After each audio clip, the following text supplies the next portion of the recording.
Le crime de l'Orient Express, partie 5, chapitre 11. L'interrogatoire de Miss Debenham. Vêtue d'un tailleur noir agrémenté d'un gilet de soie grise, les ondulations de sa sombre chevelure aussi régulières et nettes que ses mouvements, Marie Debenham entra. Elle s'assit devant Poirot. « Vous êtes bien Miss Marie Hermione Debenham, âgée de 26 ans, n'est-ce pas ?»« Oui. »« Anglaise ?»« Oui. »« Mademoiselle, voulez-vous avoir l'obligeance d'inscrire votre nom et votre adresse en Angleterre sur cette feuille de papier ?» Elle le fit aussitôt d'une écriture énergique et claire. « À présent, mademoiselle, veuillez me dire ce que vous savez du crime de cette nuit. » Je suis incapable de vous apprendre quoi que ce soit. Je me suis couchée et j'ai dormi aussitôt.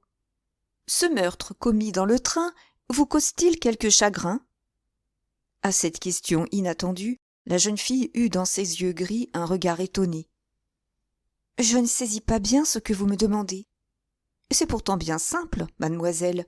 Je répète, ce meurtre commis dans le train vous a-t-il attristé ? Je n'ai pas encore considéré l'événement de ce point de vue. De fait, je puis dire qu'il ne me touche pas le moins du monde. Un assassinat, pour vous, se réduit à un fait divers ? Évidemment. Il est désagréable de voyager dans un train où un meurtre a été commis, dit Marie Debenham d'une voix calme. Vous êtes bien anglo-saxonne, mademoiselle, d'une indifférence à toute épreuve. Elle esquissa un sourire. Je ne juge point indispensable d'éclater en sanglots pour démontrer ma sensibilité. Ne meurt-il pas des gens tous les jours ? La mort est chose commune, le meurtre est un peu plus rare. J'en conviens. Vous ne connaissiez pas l'homme qui a été assassiné ? Je l'ai vu hier, pour la première fois au déjeuner. Et quelle impression vous a-t-il faite ? Je l'ai à peine remarqué. Ne vous a-t-il pas produit l'effet d'un honnête homme ? Elle haussa légèrement les épaules. Je ne l'ai pas suffisamment observé pour être à même d'émettre sur lui la moindre opinion. Poirot dévisagea la jeune fille. Mademoiselle, vous ne semblez pas, à ce que je vois, approuver la façon dont je conduis mon interrogatoire. Vous pensez sans doute qu'un Anglais s'y prendrait autrement, irait droit au but, poserait sèchement les questions nécessaires et s'en tiendrait aux faits. Moi, j'use de petits détours. J'étudie le témoin et, après m'être formé un jugement sur lui, je l'interroge en conséquence. Tenez, il y a 1 minute, j'avais devant moi un personnage très loquace qui prétendait développer ses idées sur divers sujets. À celui-là, j'ai demandé de répondre oui ou non à mes questions. Vous lui succédez. Aussitôt, je vois que j'ai affaire à une personne calme et ordonnée, qui répond brièvement à mes interrogations. Alors, voyez un peu la perversité de l'humaine nature. Je m'applique à vous faire exprimer vos émotions, vos pensées. Cette méthode vous déplaît ? Si vous désirez mon opinion franche, je vois dans votre façon d'agir une perte de temps. De savoir si oui ou non j'estimais M. Ratchett ne hâtera pas d'1 seconde la solution du mystère. Savez-vous qui était réellement Ratchett, mademoiselle ? Mrs. Hubbard l'a raconté à qui voulait l'entendre. Et que dites-vous de l'affaire Armstrong ? Je trouve ce crime odieux. Poirot regarda la jeune fille d'un air songeur. Vous venez de Bagdad, il me semble, Miss Debenham. Oui. Vous allez à Londres ? Oui. Que faisiez-vous à Bagdad ? J'étais gouvernante de 2 enfants. Reprendrez-vous votre situation après vos vacances ? Il est probable que non. Pourquoi ? Bagdad est trop loin. J'essaierai de trouver une place acceptable à Londres. Je pensais que vous alliez vous marier. Miss Debenham ne répondit pas. Elle regarda Poirot bien en face, d'un air qui semblait dire « Vous êtes un impertinent ». Que pensez-vous de la dame avec qui vous partagez votre compartiment, Miss Olson? C'est une excellente personne, très simple. De quelle couleur est sa robe de chambre? Marie Debenham parut interloquée. Elle porte un peignoir en lainage marron. Ah, j'espère que vous ne me taxez pas d'indiscrétion si j'ai remarqué à Stamboul la couleur de votre robe de chambre, mauve pâle, n'est-ce pas? Oui. Avez-vous une autre robe de chambre, mademoiselle, de couleur rouge vif? Non, celle-là n'est pas à moi. Poirot se pencha en avant. Ses yeux semblaient ceux d'un chat. À qui donc? La jeune fille recula, effarée. Je l'ignore. Où voulez-vous en venir? Au lieu de répondre non, je ne possède pas de robe de chambre de cette couleur, vous venez de me dire celle-là n'est pas à moi. Autrement dit, elle appartient à quelqu'un d'autre. C'est la vérité. À une autre voyageuse? Oui. À qui? Je viens de vous répondre que je n'en sais rien. Je me réveillais ce matin avec l'impression que le train était resté depuis longtemps immobile. J'ouvris la porte et regardais dans le couloir, lorsque je vis à l'autre bout une personne portant une robe de chambre rouge. Et vous ne savez pas qui c'était? Avait-elle les cheveux blonds, noirs ou gris? Je ne sais. Elle avait une coiffure de nuit, et je ne l'ai aperçue que de dos. Était-elle grande ou petite? Plutôt mince et élancée. Toutefois, il m'est difficile de rien affirmer. La robe de chambre était garnie de dragons brodés. Oui, oui, c'est bien cela.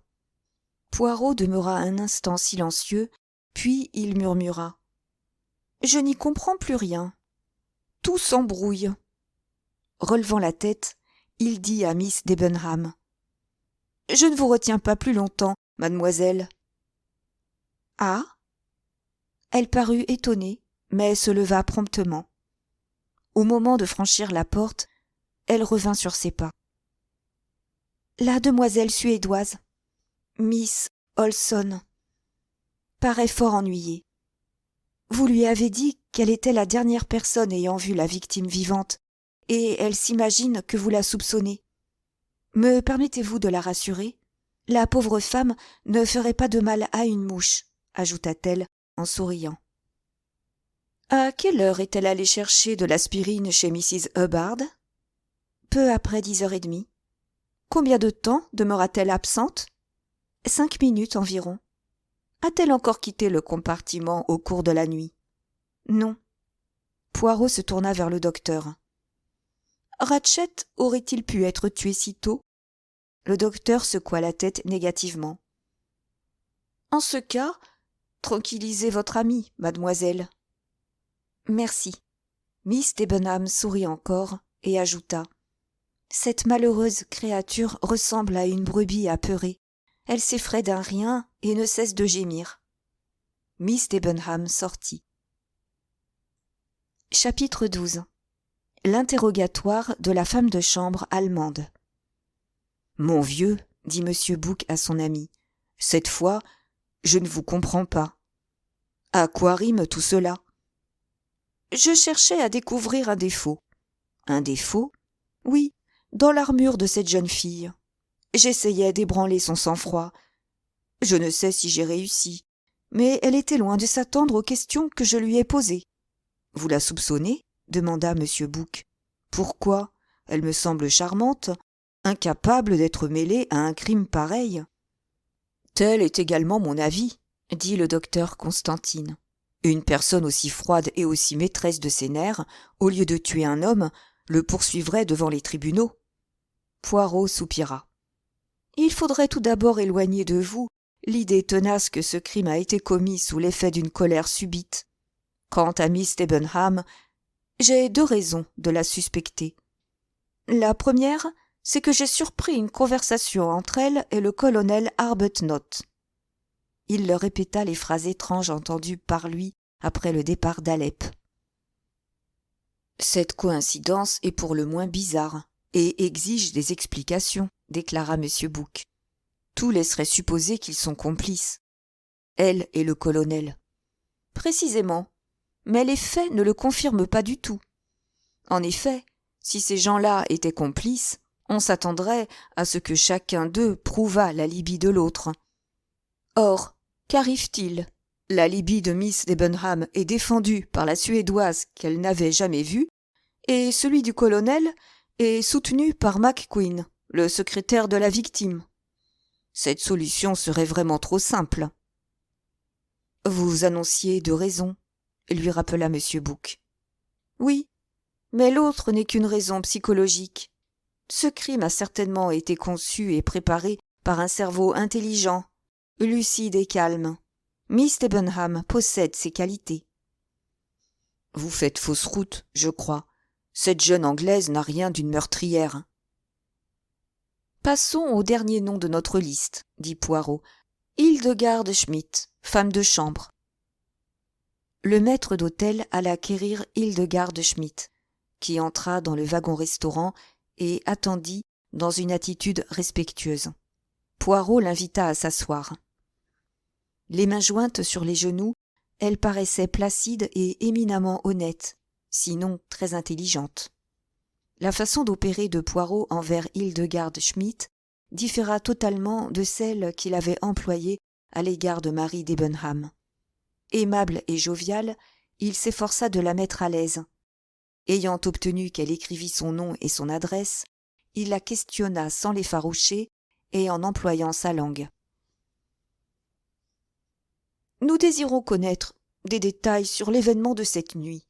Évidemment, nous ne vous demandons pas de nous renseigner sur le crime en lui-même, mais il se peut que vous ayez entendu ou vu certaines choses qui n'offrent aucun intérêt à vos yeux et qui, pour nous, présentent une grande importance. Comprenez-vous » Elle n'en avait pas l'air. Sa figure large et bonasse conserva son expression hébétée lorsqu'elle répondit. « Je ne sais rien du tout, monsieur. » « Voyons, vous vous souvenez que votre maîtresse vous a fait appeler cette nuit ? » ?»« Ah, pour ça oui, monsieur. »« Vers quelle heure ? » ?»« Ah, je ne sais pas. Je dormais quand l'employé est venu m'appeler. »« Vous appelle-t-on parfois ainsi la nuit ? » ?»« Assez souvent. Madame la princesse a fréquemment besoin de mes services la nuit. Elle dort très peu. »« Donc, dès qu'on vous a envoyé chercher, vous vous êtes levé. Avez-vous passé une robe de chambre ? » ?»« Non, monsieur, je me suis habillée. Je n'oserais me présenter en robe de chambre devant son Altesse. »« Pourtant, elle est très jolie, votre robe de chambre. En soie rouge, n'est-ce pas ? » ?»« Excusez-moi, monsieur, elle est en flanelle bleu foncé. »« Ah, bien. Continuez, je vous prie. Pardonnez-moi cette petite plaisanterie. Vous êtes donc allé chez madame la princesse.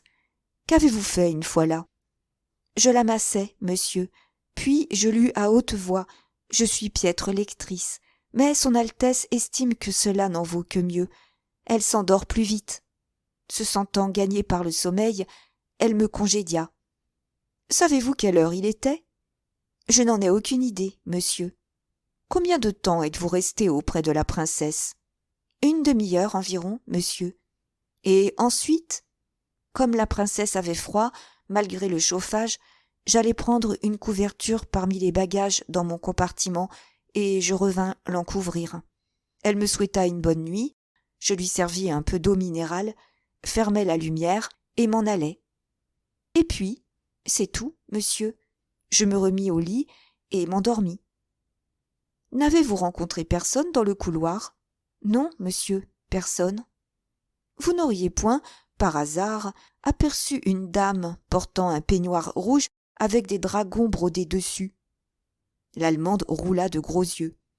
Ma foi, non, monsieur. Il n'y avait personne dans le couloir, sauf l'employé. Tout le monde dormait. Vous avez vu le conducteur ? Oui, monsieur. Que faisait-il ? Il sortait d'un des compartiments, monsieur. Duquel ? Demanda M. Bouc brusquement.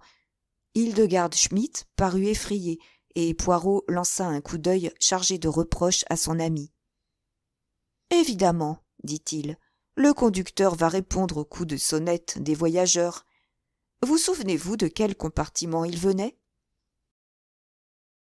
Vers le milieu du wagon, il me semble, monsieur, à 2 ou 3 portes de celui de madame la princesse. Ah, je vous en prie, rappelez-vous bien tous les détails de ce qui se passa. Il m'a bousculé, monsieur. À cet instant, je portais la couverture à la princesse. Il sortait d'un compartiment et vous bouscula? Dans quelle direction allait-il? Il venait de mon côté, monsieur.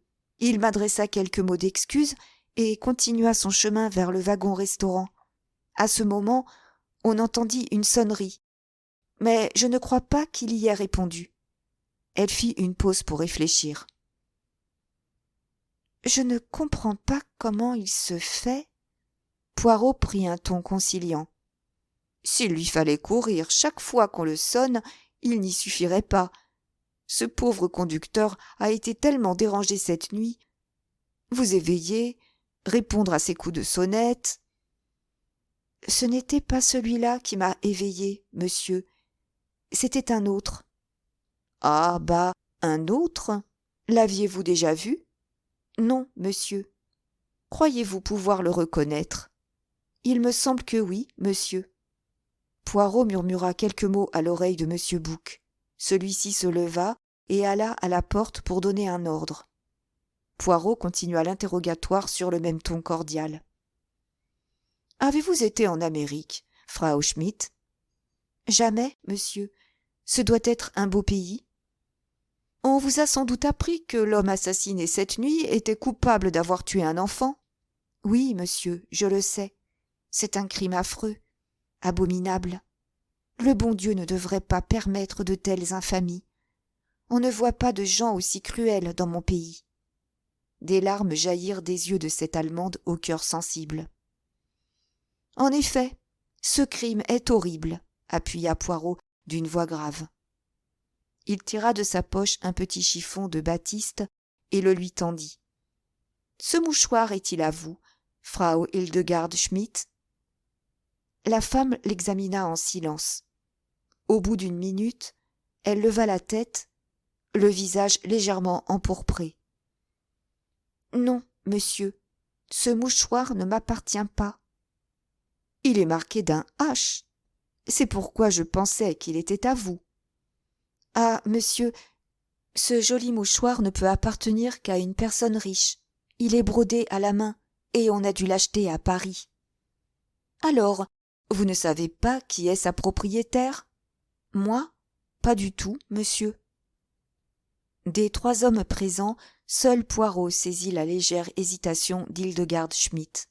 Monsieur Bouc glissa quelques mots à l'oreille de Poirot.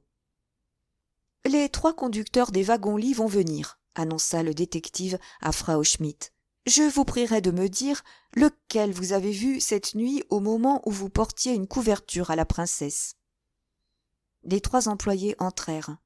Pierre Michel en tête, puis le grand blond du Sleeping Athènes Paris, et le gros gaillard de la voiture de Bucarest.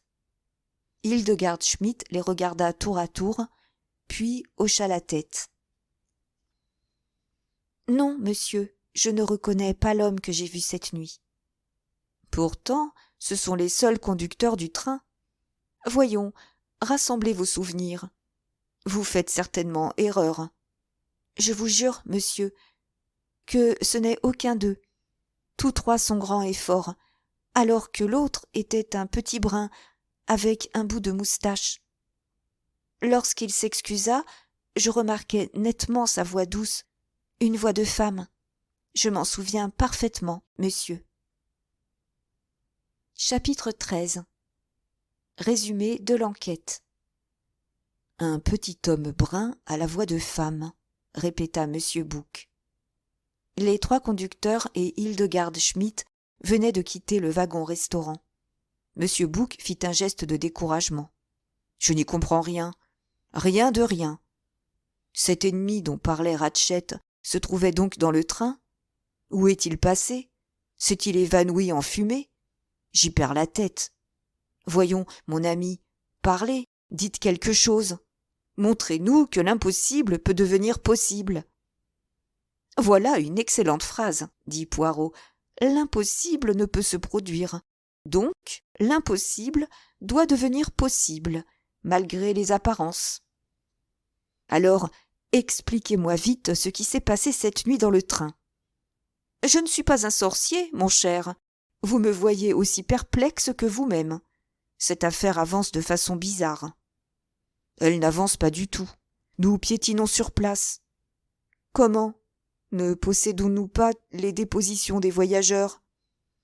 Elles ne nous apportent rien d'utile. Je ne partage pas votre avis. J'exagère peut-être. L'Américain Hardman et la femme de chambre allemande ont enrichi nos connaissances. Allez-vous dire.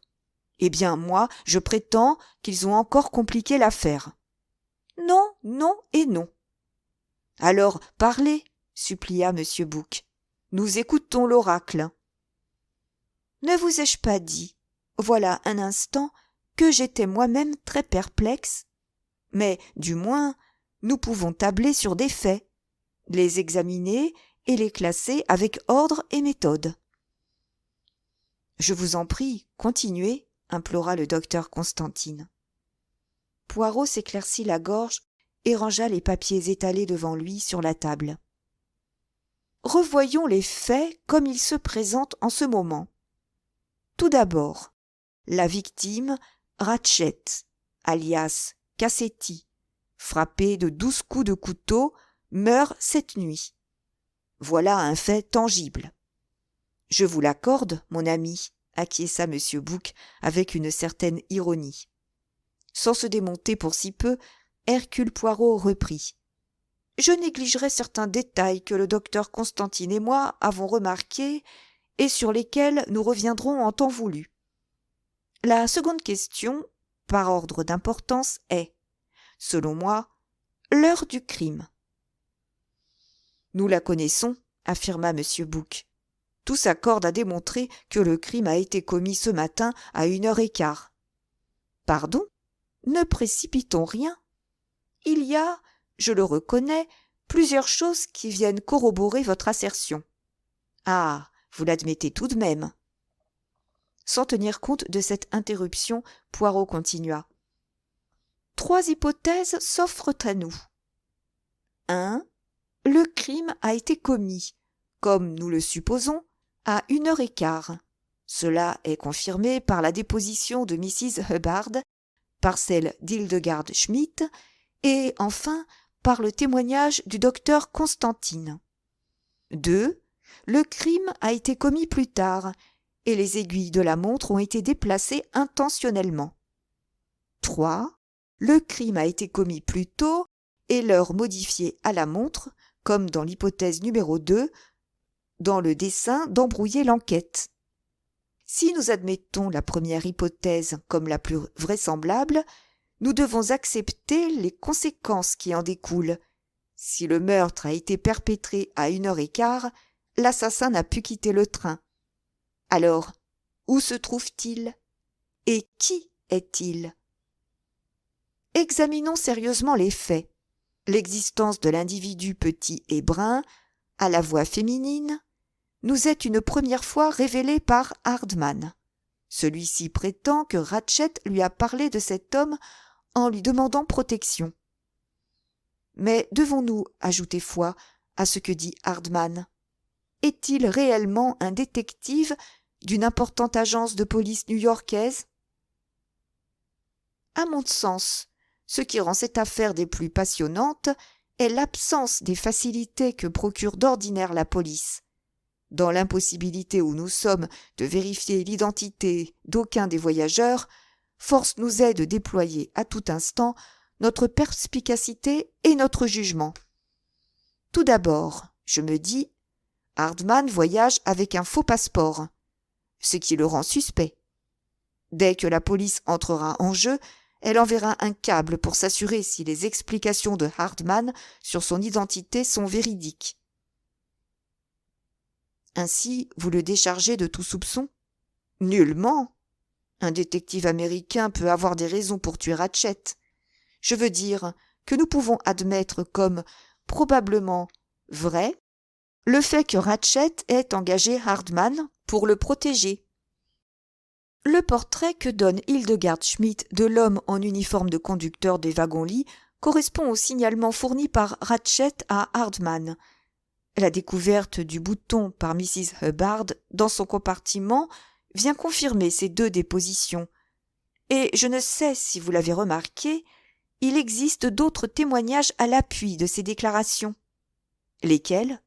Celui du colonel Arbuthnot et d'Hector McQueen. Tous deux ont affirmé que le conducteur avait passé devant leur compartiment. Ils n'attachent aucune importance à ce détail. Or, remarquez, messieurs, que suivant la déposition du conducteur Pierre Michel lui-même, en aucune des circonstances où il a quitté son siège, il ne s'est rendu à un compartiment de l'autre extrémité de la voiture où se trouvaient Arbuthnot et McQueen. L'histoire du petit homme brun, à la voix de femme et vêtu d'un uniforme des wagons-lits, repose donc, directement ou indirectement, sur le témoignage de 4 personnes. « Pardon, un léger détail me chiffonne, » observa le docteur Constantine. « Si le récit d'Hildegard Schmidt est exact, comment expliquer que le conducteur n'ait pas vu cette personne lorsqu'il vint répondre au coup de sonnette de Mrs. Hubbard? Rien de plus facile. Quand il arriva pour répondre à Mrs. Hubbard, la femme de chambre se trouvait déjà auprès de sa maîtresse, et lorsqu'elle retourna vers son propre compartiment, le conducteur était chez Mrs. Hubbard. M. Bouc attendait impatiemment le moment de soumettre à Poirot une question difficile. « J'admire votre façon prudente de procéder point par point, mais vous ne touchez pas encore au but. Puisque nous sommes tous d'accord sur l'existence du personnage, j'aimerais à savoir où il est passé. » Poirot secoua la tête énergiquement. « Vous mettez la charrue avant les bœufs, mon cher. Avant de demander où est cet homme, je me pose cette autre question. Cet homme existe-t-il? Si cet individu n'était qu'une invention, comme il serait aisé de le faire disparaître. Toutefois, j'essaie d'établir qu'il existe en chair et en os. Et y étant parvenu, vous cherchez à savoir où il se dissimule à présent. Mon cher, de 2 choses l'une. Ou il est dans le train, au fond d'une cachette si ingénieuse que nous ne réussirons pas à le dénicher, ou bien il possède une double personnalité. L'assassin redouté de M. Ratchet est un voyageur si bien déguisé que Ratchet lui-même ne l'a pas reconnu. « Ça, c'est une idée !» s'exclama M. Bouc, le visage radieux. Mais bientôt ses traits s'assombrirent. « J'y découvre malheureusement un point faible. »« La taille du quidam, » se hâta de dire Poirot. « C'est là votre objection, n'est-ce pas? À part le domestique de M. Ratchet, les autres voyageurs sont plutôt grands et forts. L'Italien, le colonel Arbuthnot, Hector McQueen, le comte Andrény. Et souvenez-vous de la voix de femme. Il s'agit peut-être d'une femme déguisée en homme. Vêtue d'habits masculins, une grande femme paraît petite. Ratchet l'aurait su. Qui vous dit qu'il l'ignorait?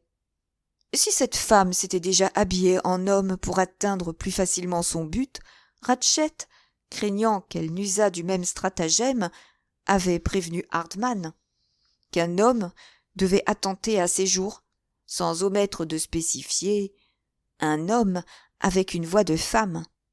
« C'est encore possible, » dit M. Bouc. « Toutefois, écoutez, mon ami, je vais vous révéler à présent certaines constatations bizarres relevées par le docteur Constantine. » Et il lui fit part des conclusions auxquelles la nature des blessures de la victime les avait amenés, lui et le docteur.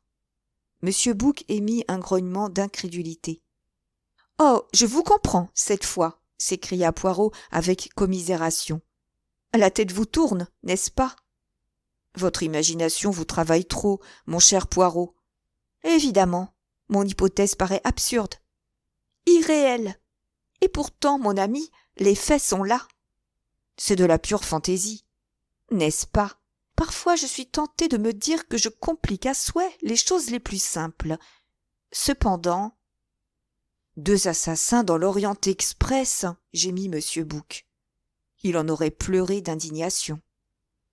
Maintenant, pénétrons davantage dans le domaine de la fantaisie, dit Poirot gaiement. La nuit dernière, 2 mystérieux personnages voyagent dans ce train. Le conducteur répondant au signalement fourni par M. Hartmann et qui a été vu par Hildegard Schmidt, le colonel Arbuthnot et M. McQueen.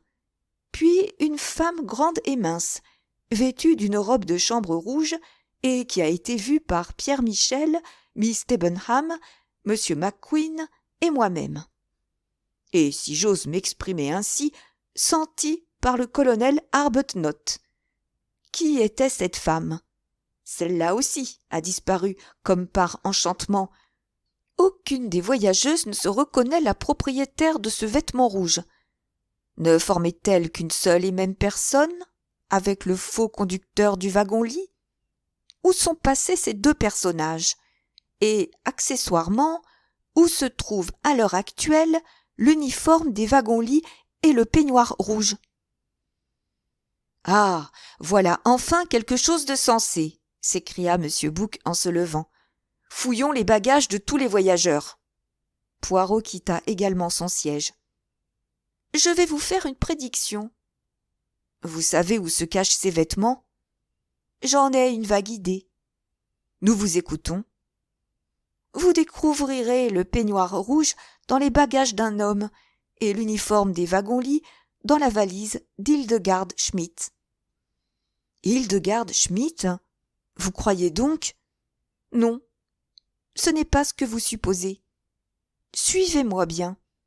Si Hildegard Schmidt est coupable, l'uniforme se découvrira peut-être dans ses bagages, mais si elle est innocente, il y sera certainement. Mais voyons. M. Bouc s'interrompit. Quels sont ces cris? Ajouta-t-il. On dirait quelqu'un qu'on égorge. Une femme poussait des cris perçants dans le couloir. La porte du wagon-restaurant s'ouvrit toute grande et Mrs. Hubbard entra en trombe. Elle hurlait. « Quelle horreur! Oh, c'est affreux! Un grand couteau dans mon sac à éponge! Dans mon sac à éponge! Un grand couteau! Couvert de sang !» Et, tombant en avant, elle s'évanouit sur l'épaule de M. Bouc. Chapitre 14. L'arme du crime. Avec plus d'énergie que de galanterie, M. Bouc déposa la dame évanouie dans le fauteuil, la tête appuyée sur la table. Le docteur Constantine appela un des serveurs qui arriva en courant. « Soutenez-la, et dès qu'elle reprendra connaissance, faites-lui avaler un doigt de cognac, » recommanda le médecin. Et il courut rejoindre ses 2 compagnons. Une vieille dame, qui tombait dans les pommes, le passionnait moins que la recherche de l'assassin. Quoi qu'il en fût, sa méthode s'avéra d'une efficacité remarquable. Au bout de quelques minutes, Mrs. Hubbard revenait à elle et buvait à petites gorgées un verre de cognac que le serveur approchait de ses lèvres. Bientôt la dame recouvrait l'usage de la parole. « Je ne saurais vous décrire ma frayeur. Personne dans ce train ne peut se rendre compte de ma sensibilité. J'ai toujours été très nerveuse. La vue du sang… Oh, rien que d'y penser, je me trouve mal. » Le serveur lui offrit de nouveau le verre. « Encore un peu, madame. »« Vous me le conseillez ? De ma vie, je n'ai bu de vin ni de liqueur. Toute ma famille appartient à une ligue anti-alcoolique. Toutefois, comme il s'agit ici d'un médicament… » Elle but encore un bon petit coup. Pendant ce temps, Poirot et M. Bouc, suivis de très près par le docteur Constantine, se précipitaient vers le compartiment de Mrs. Hubbard. Tous les voyageurs du train semblaient s'être donné rendez-vous devant la porte. Le conducteur, les traits tirés par la fatigue, les repoussait doucement. « Il n'y a rien à voir, » dit-il, et il répéta cette phrase en plusieurs langues. « Laissez-moi passer, je vous prie. » Se frayant un chemin entre les voyageurs, le ventripotent M. Bouc, suivi de ses 2 compagnons, pénétra dans le compartiment. Ah, je suis heureux de vous voir arriver, monsieur, dit le conducteur avec un soupir de soulagement. Tout le monde voulait entrer. La dame américaine poussait de tels cris que je la croyais entre les griffes d'un assassin. Je me suis précipité et elle était là, seule, qui hurlait comme une démente. Elle voulait vous voir, elle s'est sauvée en criant à tue-tête qu'elle avait trouvé un couteau. Avec un geste de la main, il ajouta « Il est là, monsieur. Je n'y ai pas touché. » À la poignée de la porte donnant accès au compartiment voisin était suspendu un sac en tissu caoutchouté à carreaux blancs et noirs. Juste au-dessous, à même le parquet, à l'endroit où Mrs. Hubbard l'avait laissé échapper de sa main, on voyait un poignard à lame droite et effilée. Un article de bazar, imitation de dague orientale, aux manches damasquinées. Des taches rougeâtres en maculaient la lame. Poirot le ramassa. « Il n'y a pas d'erreur possible. Voici bien l'arme du crime. Qu'en pensez-vous, docteur ?» Le docteur Constantine examina le poignard sans oser y toucher. « Inutile de prendre tant de précautions, docteur. On n'y découvrira pas d'autres empreintes digitales que celles de Mrs. Hubbard. » Après un moment, le docteur déclara. « Cette arme a pu produire n'importe laquelle des blessures relevées sur le cadavre. » « Je vous en supplie, ne dites pas cela. » Le docteur parut étonné. « Nous ne constatons déjà que trop de coïncidences dans cette affaire. 2 personnes ont décidé de tuer M. Ratchett hier soir. Il serait vraiment surprenant qu'elles eussent choisi des armes identiques. Quant à cela, la coïncidence n'est pas aussi étrange qu'on pourrait le croire. Ces simili-dagues orientales sont expédiées par milliers au bazar de Constantinople. » « Vous me rassurez un peu. Rien qu'un peu. » Poirot observa longuement la porte devant lui, puis, enlevant le sac à éponge, il saisit la poignée. La porte ne bougea pas. À 30 centimètres au-dessus de la poignée se trouvait le verrou fermé. Il le tira et tenta encore d'ouvrir.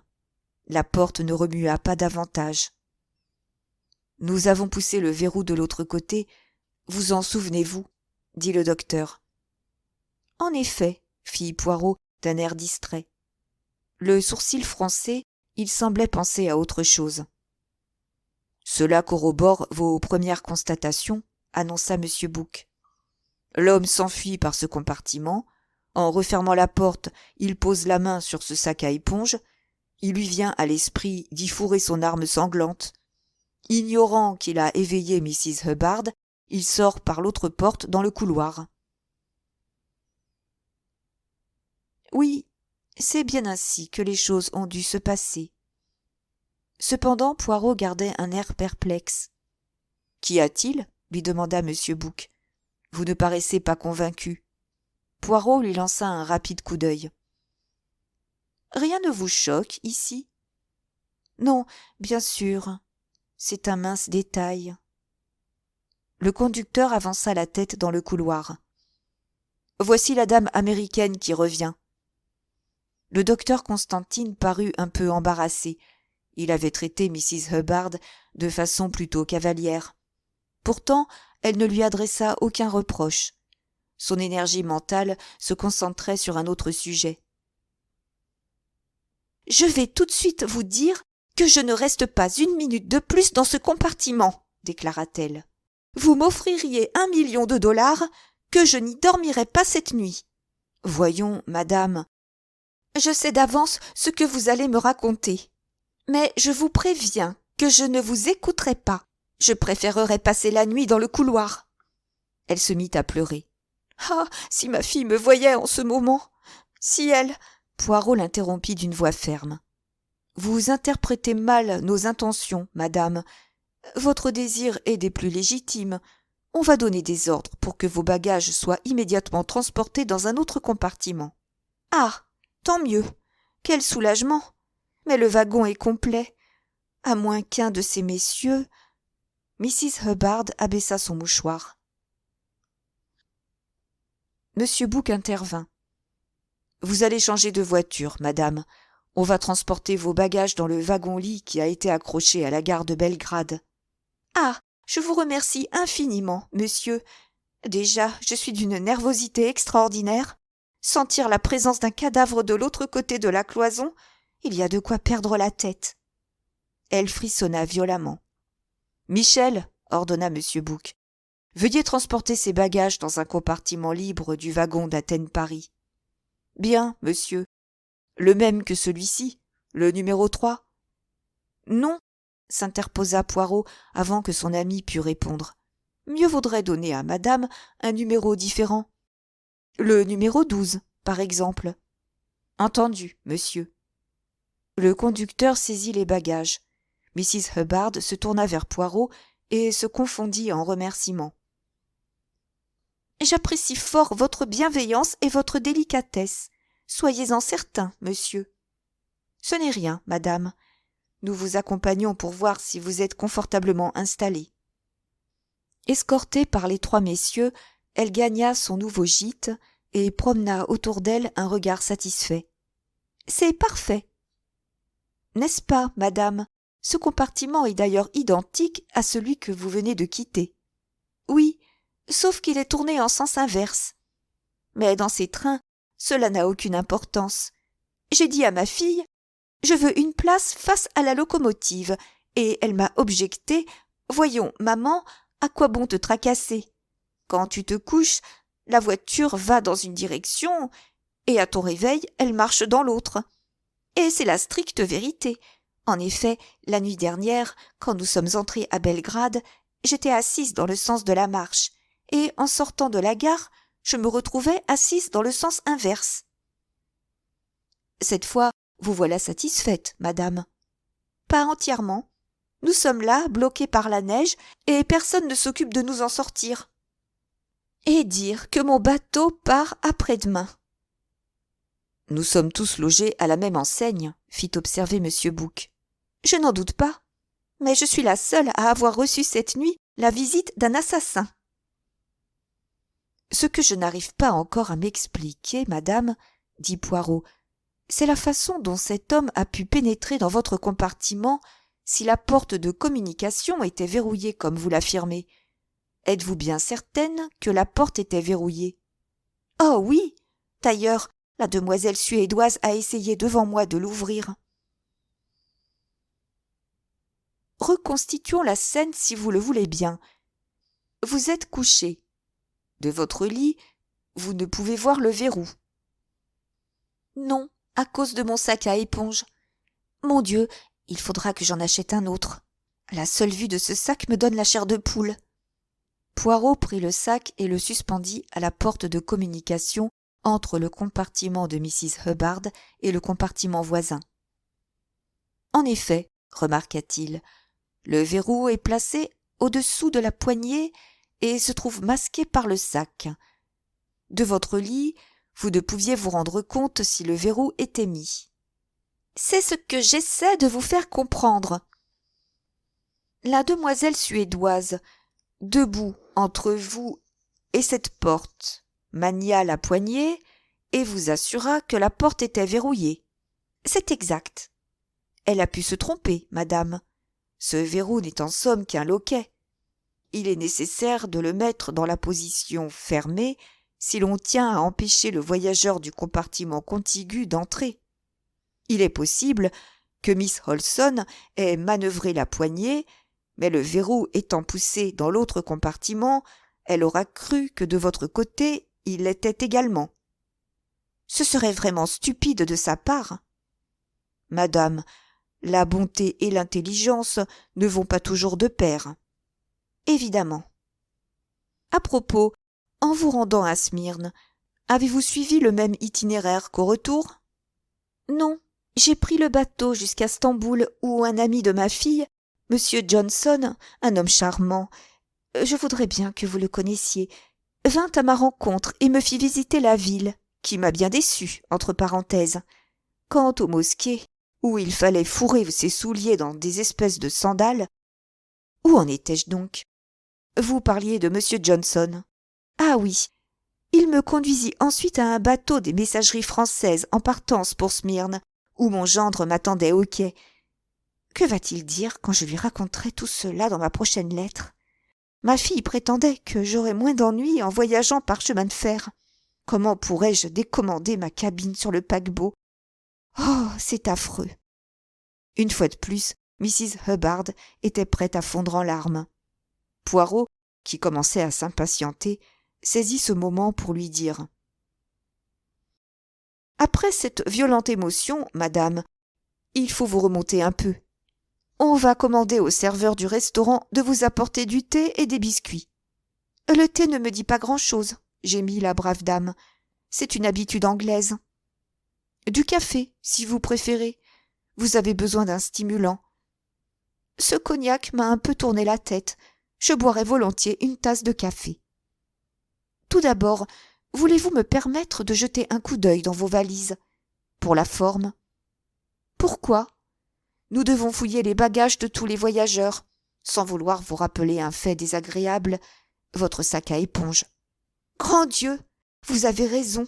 Je ne tiens nullement à faire une autre découverte comme celle-là. » Mrs. Hubbard ne voyageait qu'avec un minimum de bagages, un carton à chapeau, une petite valise et un sac de voyage, bien bourré.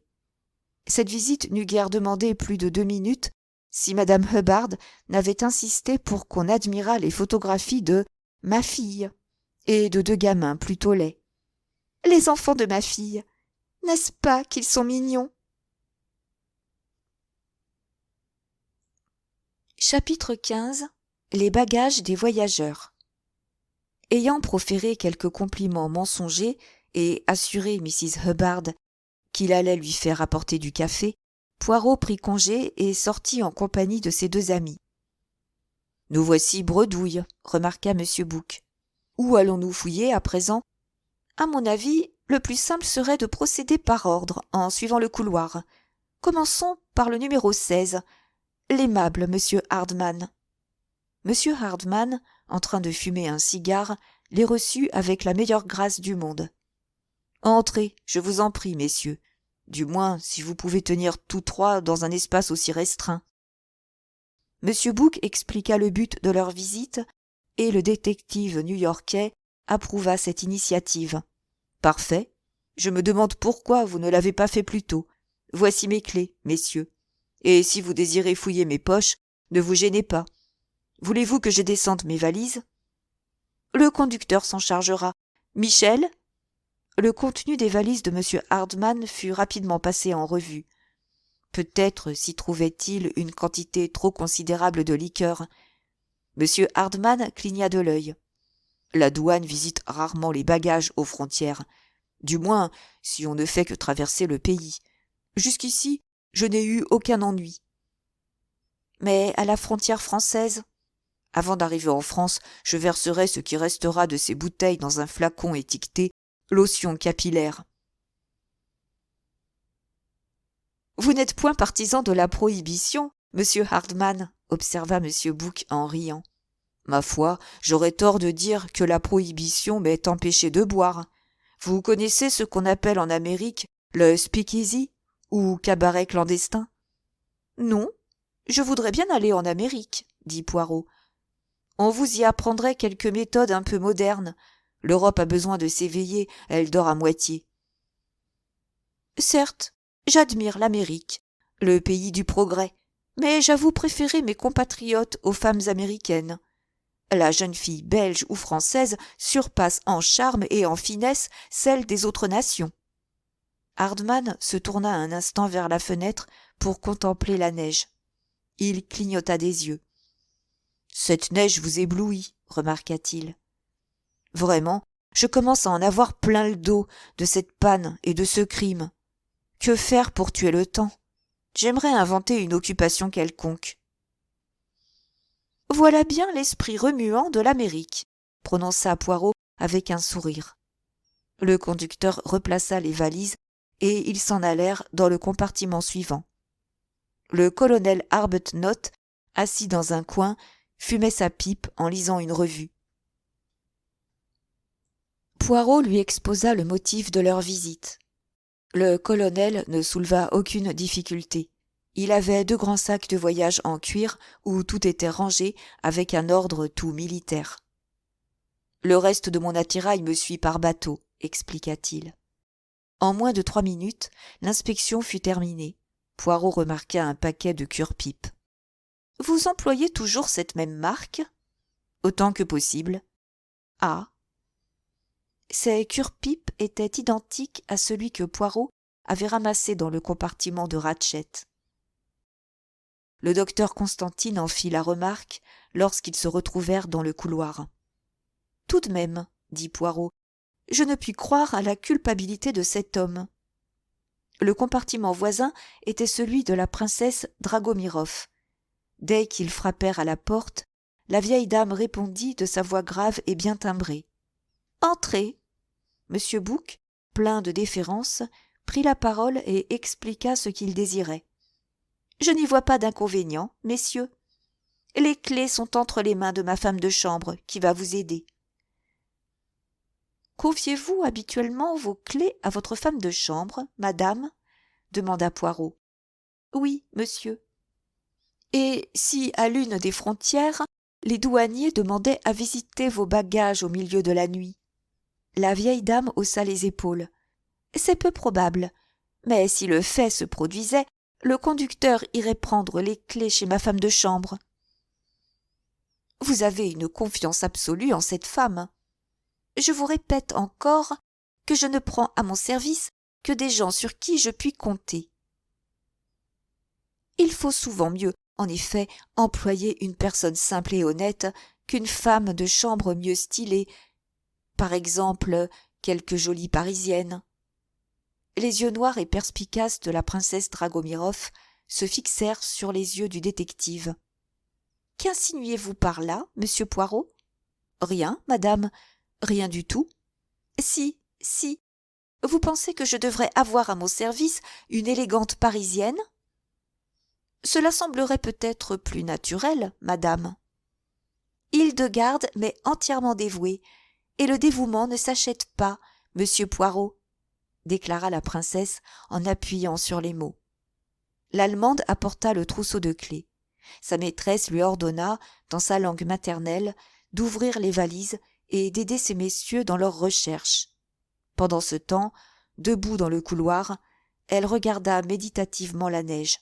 Poirot s'approcha d'elle, laissant à monsieur Bouc le soin de fouiller les bagages.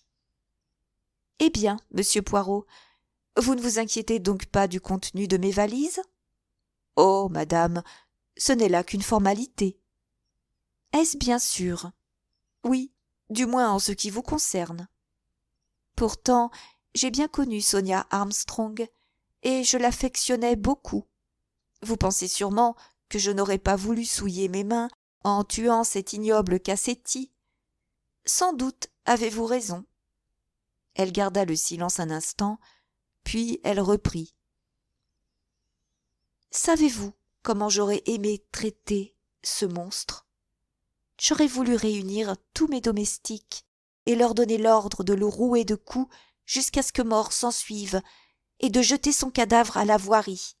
Voilà comment les choses se passaient en Russie dans ma jeunesse, monsieur. Poirot l'écoutait attentivement sans proférer une parole. Brusquement, la princesse se tourna vers lui. « Vous ne dites rien, monsieur Poirot ?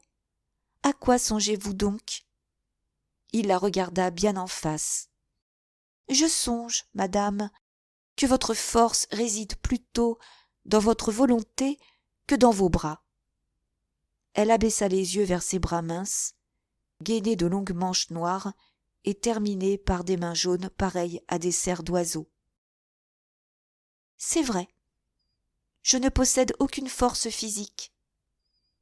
Je ne sais si je dois m'en féliciter. » Brusquement, elle réintégra son compartiment où sa femme de chambre remettait tout en ordre.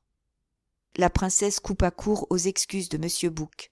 « Inutile, monsieur, un crime a été commis. Certaines mesures doivent nécessairement être prises. » Elle les salua et ils s'éloignèrent. Les portes des 2 compartiments suivants se trouvaient fermées. Monsieur Bouc se gratta la tête. Diable, c'est fâcheux. Ces jeunes Hongrois voyagent avec des passeports diplomatiques et leurs bagages sont exempts de toute visite douanière. Il s'agit ici d'un assassinat, observa Poirot. Je le sais, mon ami, mais il faut à tout prix éviter les complications. Ne vous tracassez pas. Le comte et la comtesse se montreront tout aussi raisonnables que la princesse Dragomirov. La princesse est une grande dame. Ceux-ci appartiennent au même rang social, mais le comte n'a pas l'air commode.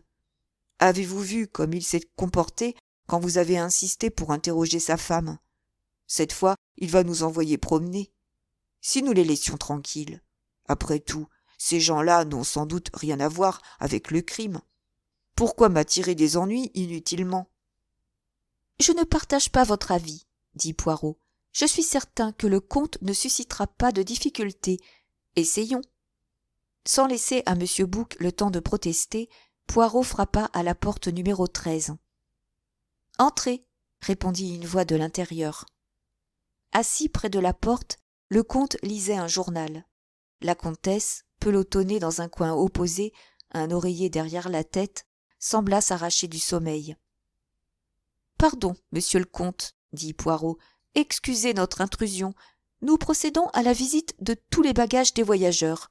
Monsieur Bouc me fait remarquer que, muni d'un passeport diplomatique, vous pouvez refuser de vous soumettre à cette formalité. » Le comte réfléchit un moment. « Je vous remercie. Toutefois, je ne tiens nullement à profiter de cette faveur, et je désire qu'on inspecte mes bagages comme ceux des autres voyageurs. » Il se tourna vers sa femme. « J'espère, Héléna, que vous n'y voyez aucun inconvénient. »« Aucun, » répondit la comtesse sans hésiter. Monsieur Bouc effectua un examen rapide et superficiel dans le second compartiment, tandis que Poirot semblait dissimuler son embarras par des remarques de ce genre. « Madame, l'étiquette de cette valise est encore humide. » Il montrait à la comtesse une mallette en maroquin bleu avec des initiales surmontées d'une couronne. La comtesse ne releva point cette observation.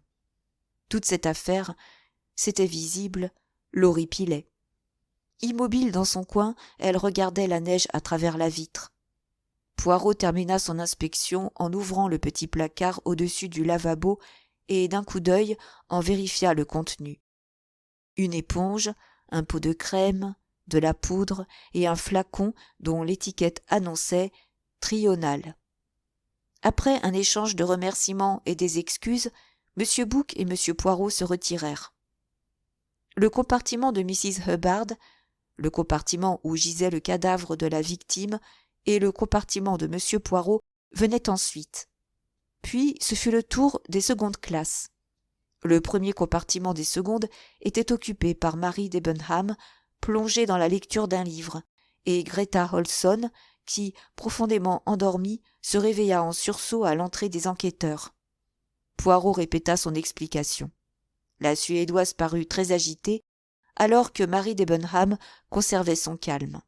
« Si vous me le permettez, dit Poirot en s'adressant à la Suédoise, commençons d'abord par vos bagages. Ensuite, vous serez bien aimable d'aller auprès de la dame américaine. Vous la trouverez dans la seconde voiture. Elle est tellement bouleversée par sa tragique découverte que nous l'avons fait changer de compartiment. Je lui ai fait porter du café, mais je crois que votre compagnie lui sera plus salutaire. » La brave femme, n'écoutant que son bon cœur, courut aussitôt vers l'américaine. Du reste, sa valise n'étant point fermée à clé, sa présence n'était nullement nécessaire. Son maigre bagage fut vite passé en revue. Évidemment, elle n'avait pas encore remarqué la disparition du morceau de toile métallique dans son carton à chapeau. Miss Debenham avait posé son livre et observait Poirot. Quand il l'en pria, elle lui remit ses clés et, comme il ouvrait une des valises, elle lui dit « Monsieur Poirot, pourquoi avez-vous éloigné cette femme ?»« Pour qu'elle aille soigner cette pauvre américaine, mademoiselle. »« Un excellent prétexte, mais ce n'est qu'un prétexte. »« Je ne saisis pas, mademoiselle. Mais si, vous me comprenez parfaitement. » Elle sourit. « Vous vouliez me voir seule, n'est-ce pas ? » « Vous me prêtez des intentions, mademoiselle. » que vous avez déjà en tête. Ne soutenez pas le contraire. Mademoiselle, un proverbe français dit « Qui s'excuse s'accuse ». C'est bien ce que vous alliez dire? Avec un brin d'observation et de bon sens, j'ai deviné que vous me soupçonniez de savoir quelque chose sur ce crime, cet assassinat d'un homme que je ne connais ni d'Ève ni d'Adam. Vous vous faites des idées, mademoiselle. Non, non, je sais ce que je dis, et il me semble qu'au lieu de gaspiller votre temps, vous feriez mieux d'arriver tout droit au fait.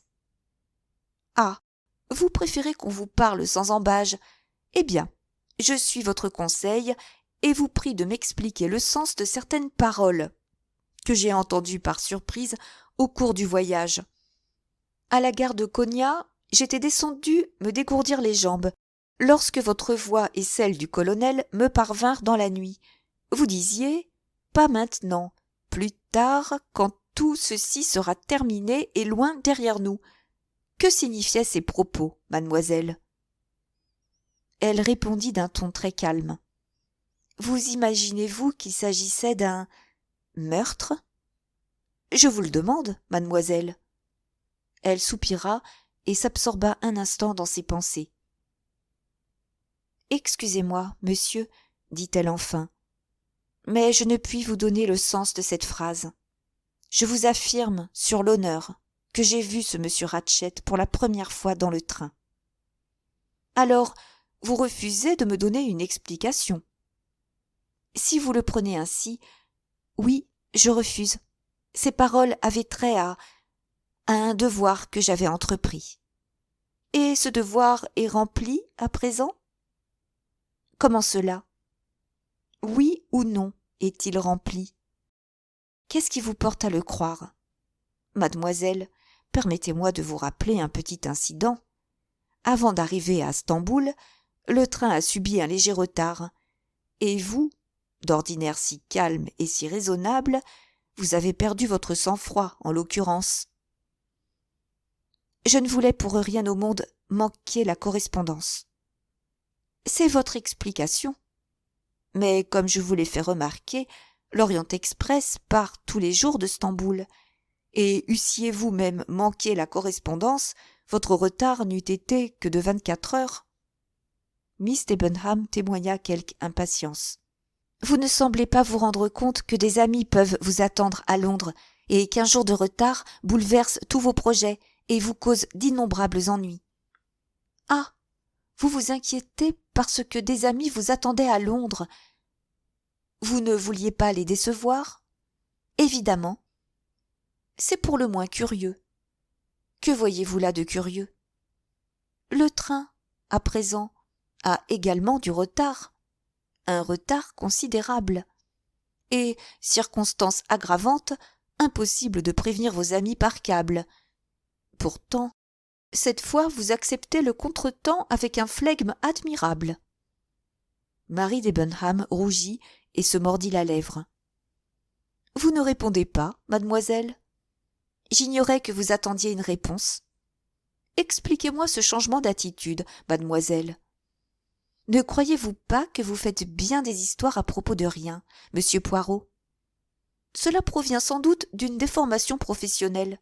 Nous autres, détectives, nous voulons que les gens placés dans des circonstances critiques réagissent toujours de la même façon. Nous ne tenons pas suffisamment compte des sautes d'humeur. Marie Debenham jugea préférable de ne rien dire. Connaissez-vous bien le colonel Arbuthnot, mademoiselle? Poirot s'imagina que ce changement de conversation ne déplaisait point à la jeune fille. Je l'ai rencontré pour la première fois au cours de ce voyage. Savez-vous s'il connaissait déjà Ratchett? Elle secoua négativement la tête. Je suis certaine que non. Pourtant, mademoiselle, nous avons trouvé un cure-pipe dans le compartiment de la victime. Et, parmi les voyageurs, le colonel est le seul à fumer la pipe. Il l'observait attentivement, mais elle ne trahit ni surprise ni émotion, et se contenta de dire « C'est absurde. Le colonel Arbuthnot est le dernier homme au monde capable de commettre un pareil crime. » Poirot partageait à tel point cet avis qu'il allait le dire. Mais il se ravisa. « Permettez-moi de vous rappeler, mademoiselle, que vous connaissez seulement depuis peu le colonel. » Elle haussa les épaules. « Oui, mais je sais suffisamment à quoi m'en tenir sur son compte. » Poirot demanda d'une voix douce. « Alors, mademoiselle, vous persistez à refuser l'explication de cette phrase « quand tout ceci sera terminé ?» Elle répondit d'un ton glacial. « Je n'ai plus rien à dire. » « Qu'à cela ne tienne, je le découvrirai bien seul. » Il salua et quitta le compartiment, en refermant la porte derrière lui. « Était-ce bien prudent, mon cher ami ?» lui demanda M. Bouc.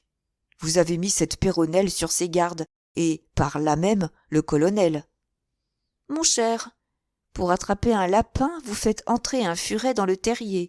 Si le lapin s'y trouve, il s'enfuit. Voilà ma tactique. » Ils pénétrèrent ensuite dans le compartiment d'Hildegard Schmidt. La femme de chambre les reçut avec déférence, mais sans la moindre émotion. Poirot jeta un rapide coup d'œil au contenu de la mallette ouverte sur la banquette.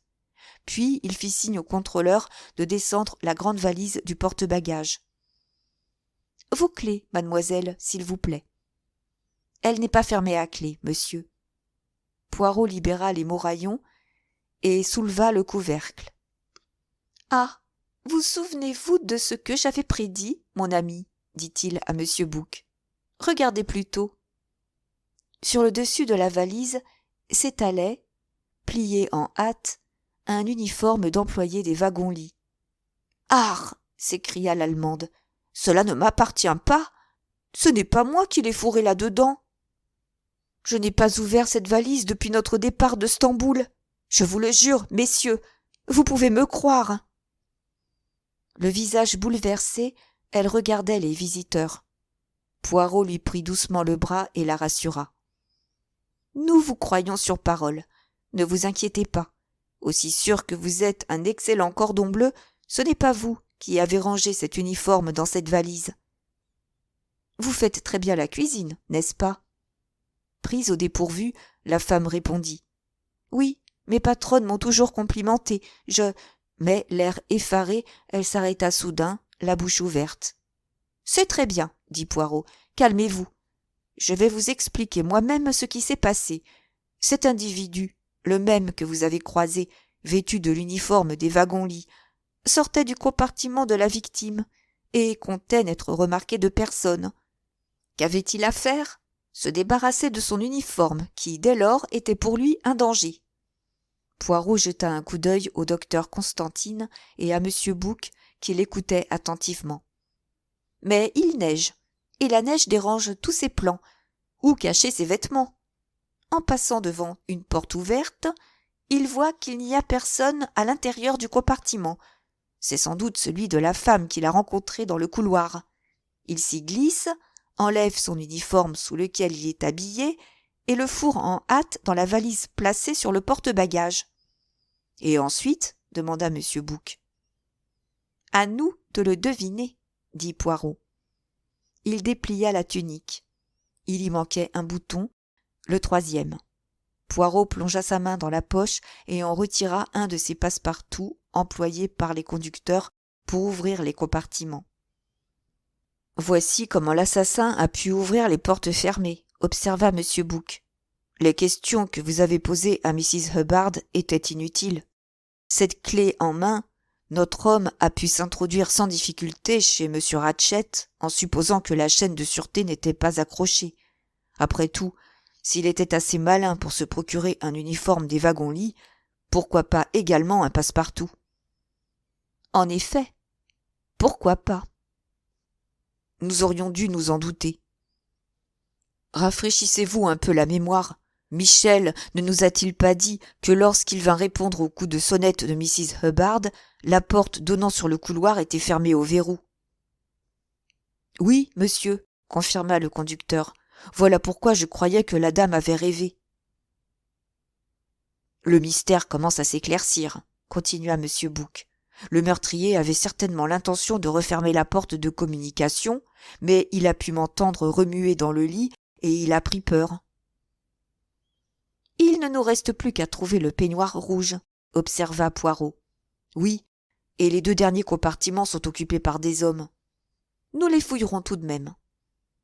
D'autant plus que je me souviens nettement de ce que vous avez dit. » Hector McQueen se prêta volontiers à la visite de ses bagages.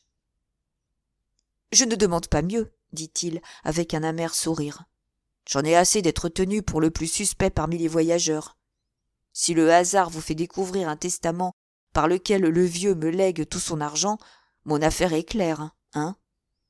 Monsieur Bouc le considéra d'un œil soupçonneux. « Je plaisante, » poursuivit McQueen. « Il ne m'a sûrement pas laissé un radis. Ma connaissance de 3 langues étrangères, le français, l'allemand et l'italien, lui était précieuse, voilà tout. Lorsqu'on ne sait parler que le bon américain, on est bien embarrassé hors de son pays. » Il s'exprimait plus nerveusement que de coutume. Malgré ses efforts pour paraître naturel, on sentait que cette inquisition lui était odieuse.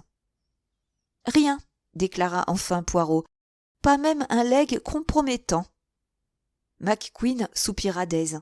« Me voilà rassuré cette fois, » dit-il joyeusement.